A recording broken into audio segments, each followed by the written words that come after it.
Another good morning. I'm going to do my best to keep my head in the picture. Getting better at that. So I've made my second coffee and I'm enjoying it. I got water boiling with spinach for the dogs. Got their food allotted. I don't have a scale at the moment, so I'm going by eye. Giving them a good hefty meal. They had a lean one. Chicken legs last night, drumsticks. So one of the things I always do with my dog food, it's not a rule by any means, not even a guideline, just something that came out of me, was, because I like to put boiling water in. It's raw food, but, it just warms it up. I figure I'm duplicating the temperature of food if they had just gone out and got a kill. That's my little fantasy, imaginative world as it unfolds. But also, I like doing it with my hands. Mainly is just because I have better control than with some little spoon or something in breaking it up, loosening it up. But also, I know the temperature, so I can, I guess, like a mother testing on her wrist, the baby milk formula, whatever. Not a great example, I guess, because it's an example of bypassing the natural process. But anyways, that's what I'm doing. I like doing it with my hands. I also like that there's kind of an intimate connection with my dogs. I'm not kind of like, ooh, raw meat. But I also think that my scent gets transferred into the food enough that dogs will notice. So that's what I'm going with. It feels right. I drained the blood from this defrosted ground, mostly beef. There'd be some other like fowl and stuff, but mostly beef and chicken, I would say. Maybe turkey. So I've got the blood, whatever I had left, poured in here with the spinach, so it'll be in a really nice gravy kind of mix. And when that's ready, I will pour it over this and squish it up into a lovely stew. Oh yeah, get myself back down here. Unless I have a little thing that moves with me, I'm kind of stuck in one position. If anyone has any great ideas, low cost ways of transcending this issue, I'd love to hear. But for now, I just have this tripod and I set it up in one way and I try to get myself so that it's, far back enough, but not too far back. And I don't know if they catch the mosquitoes, but they're good size.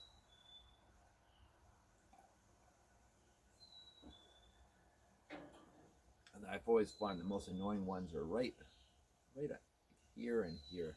You get a little twinge starts happening, and it's just, if your hands are full, it can be very aggravating. But it's a good challenge to not get caught up in it on a minute scale. For when the big challenges come, you have a little bit of practice. That's how I look at it. The forest comes complete with many teaching tools. Oh man, if I could squish all these mosquitoes right now, actually maybe I'll bring this up a bit because I'm mostly not doing the dog food at this moment. But yeah, if I could squeeze all these mosquitoes, I'd probably have a hamburger patty. And I don't know, maybe it would be nutritious, although I would want them not blood filled. I think if I had to do it. So no, not a good idea. Not a good, but at least for the dogs. Oh, this is starting to bubble up, but they are frozen, these little spinach blocks, so I need them in there a little bit longer. And I've got to consolidate this with the stuff in the fridge. Bought some ice yesterday just to kind of give that a little bit more cooling.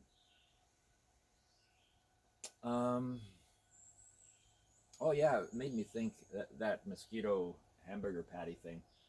I watched a documentary a long time ago. God, it must have been about 20 years ago, about somewhere in Africa, and there's this swarm of little black flies that come every year. Like, it would make our black flies look like black flies, not black flies. Some kind of bug. I don't know if they bite or not, or draw blood, or if they just swarm around and bug the shit out of you. But some point in their history, they decided they would put up nets that would catch these bugs, and then that you'd see them scraping the bugs off these nets and making patties out of them. Like, it was that insane. So if they hadn't found a creative way to deal with them, it would have just been like, oh my god, we're going to be swarmed in the spring or whatever.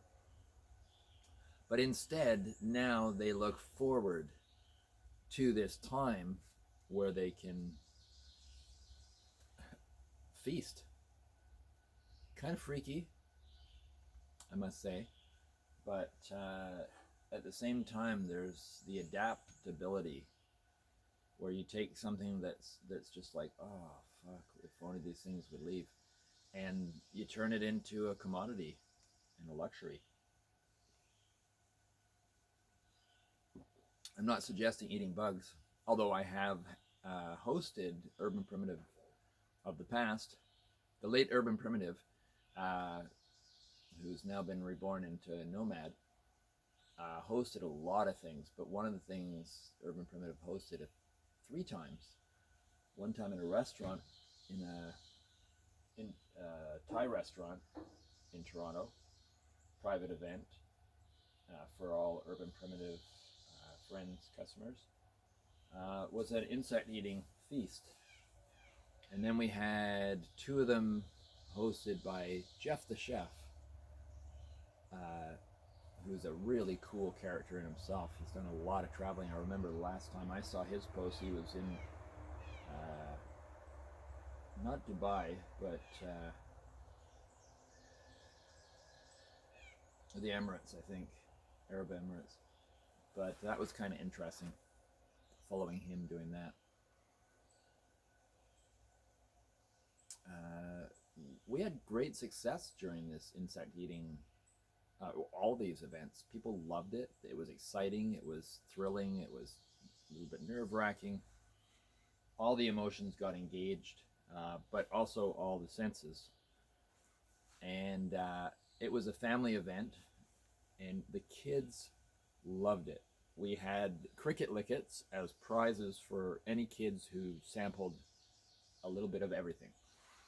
And before long, the first kid that did that, all the rest of the kids wanted to follow suit, and they were all just having the world's greatest time, and the parents were kind of pleasantly freaking out. Oh my god, Johnny just ate that giant cockroach. And then there was one young girl, oh, she was so amazing. She, sorry, I showed my weakness there. This little girl, she won her cricket licket, and she saved it for when she went to school, and she was in recess, and you know that kind of age where the boys are like, girls aren't allowed and they're not cool. The boys' fort. I remember those years. It's just, and I was just thinking of other details that I won't mention, but not that there's anything wrong. I was just thinking of that age where like someone had a Playboy book that he found from his dad's stash or something, and we all went to this fort, and everyone's like, oh my god. Well, but that was the 70s, and Playboy centerfold was just bare chest, and that's it. So it was a very different thing compared to nowadays.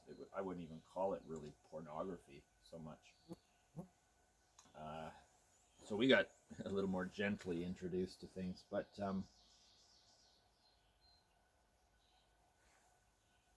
this is getting close. But yeah, so anyways, this young girl, little girl, in the recess time outside, I'm holding this hand like this because that's the hand I just mulched the raw meat. So this is my clean hand, this is my dirty hand, kind of like in India. So she was in recess. Her parents told us all about this afterwards. They were so proud. And all the boys were looking at her, and she had her cricket licket, and she had licked it or dissolved it down to where half the cricket was sticking out of the lollipop, and the boys were all in a little crowd like they were playing football or something, and they're all just glued to this little girl and her cricket licket half dissolved down with the cricket sticking out, and they're daring her and they're going, I dare you to bite that off, I dare you. They were certain she wouldn't, and she just took a nice exaggerated chomp and bit it off and ate it, swallowed it, and you know, she earned the respect of those boys instantly. She was like gang leader sort of thing. They She was not an average girl anymore. She had earned herself into the ranks. Special ranks is how I'm looking at it. And I remember, you know, kind of cross wiring with when I was that age and the way that we thought, and then the story I was told, and it was amazing. It was really, really cool anyways. So yeah, that's my insect eating, a couple of my insect eating stories. I remember when my childhood friend Dave Ferguson. Hey Dave, I hope it's okay me mentioning your last name, but I figured there's lots of Dave Fergusons, so when there's lots of a name, it's not so bad mentioning it. But I grew up with Dave in Ottawa, and we had lots of adventures that you would have at, you know, up grade 5 to high school level. And there was a point where, yeah, we were kind of, I guess, in a weird young teenager way, exploring insects. And I still remember, you know, I would eat little ants on a dare, but Dave ate one of those big black ants, and when he bit it, it just, this yellow cream squirted out on the side of his face, and oh, there's a hummingbird, there's a hummingbird. Oh, I think it went to anything red. It went to the red on the rear lights for the truck, and the red little paint splashes on this tubing that were the big O tubing that's going in the ground. That was interesting. But anyways, so yeah, Dave chomped on this ant and it squirted this juice all over him, and we were all just like, "Oh God!" And it just made Dave smile all the more. Got some good memories all the way through my life, you know. And I remember back then, most of us were single parent families. I know Dave's mom just passed recently. But yeah, a lot of us were single parent families, usually mothers, although a couple of doors down from Dave was the Donnellys, and they had just a dad. 3 boys and a dad. And that made me think of my 3 sons at that time that was playing. Is this done yet? But yeah, that's just the way it was, and it was a norm. You know, most of us in this low income row housing development, we didn't look at it as we were in poverty or anything, and I wouldn't call it poverty. But now I look back on it, we were not in an optimum situation in many ways. Depends on how you look at it. And then the people that had like a full house, not a row house, in a little section, like a slice of bread. People that had a full house or large property or whatever, they were kind of an exotic other. They were extra, like an upper class, I guess would be the term. I didn't have a term for it then. So I didn't look at myself as lacking. I looked at myself and my family and the families around us as normal and average, and then others as being that much better off, rather than them being the norm and us being unfortunate. So it's interesting. Children are very resilient in that way. I find the only real big thing that really screws up kids are those first years. But definitely the whole marital stuff can screw up kids. It screwed us up emotionally. For sure. How can you not? You're trying to figure out what is a parent and what's their function and why are they in such a weird mood or whatever. Why does life have to be this way? You know. But unfortunately, most families are that way. There's not too many that are in that ideal mom and dad type of situation. I think this should be done. I'm going to turn it off. There. And dial this right back down to the dog food while I pour it. Now I can't pick it up. I have to find myself a little hand towel. But for now I'll use this little scrub pad. I broke one of the handles off, I think, from it getting heated up too much, and then it got hit.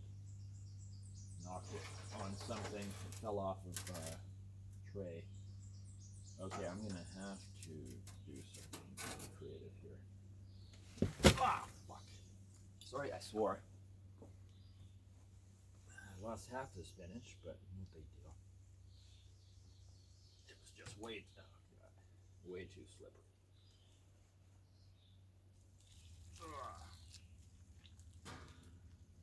Okay, that will have to do. I'm almost tempted to scoop some of it up, but that's, they friggin' pick stuff out of dirt all the time. Okay. Maybe a little bit more water. And we'll see. We'll make do. That's the thing when you're making do without what you're used to, it takes a little while to adapt. That was definitely a silly thing to try, but I thought it would hold on better than it did. And that will be cleared up as I find more and more of the tools I need to adapt. The nice thing is I don't have a floor to clean up in the house. I might just throw a little bit of sawdust over it, but that's about it, or some dirt or pine needles. Okay, there we go. I think this will just be good enough as it is. Try and scoop up the top.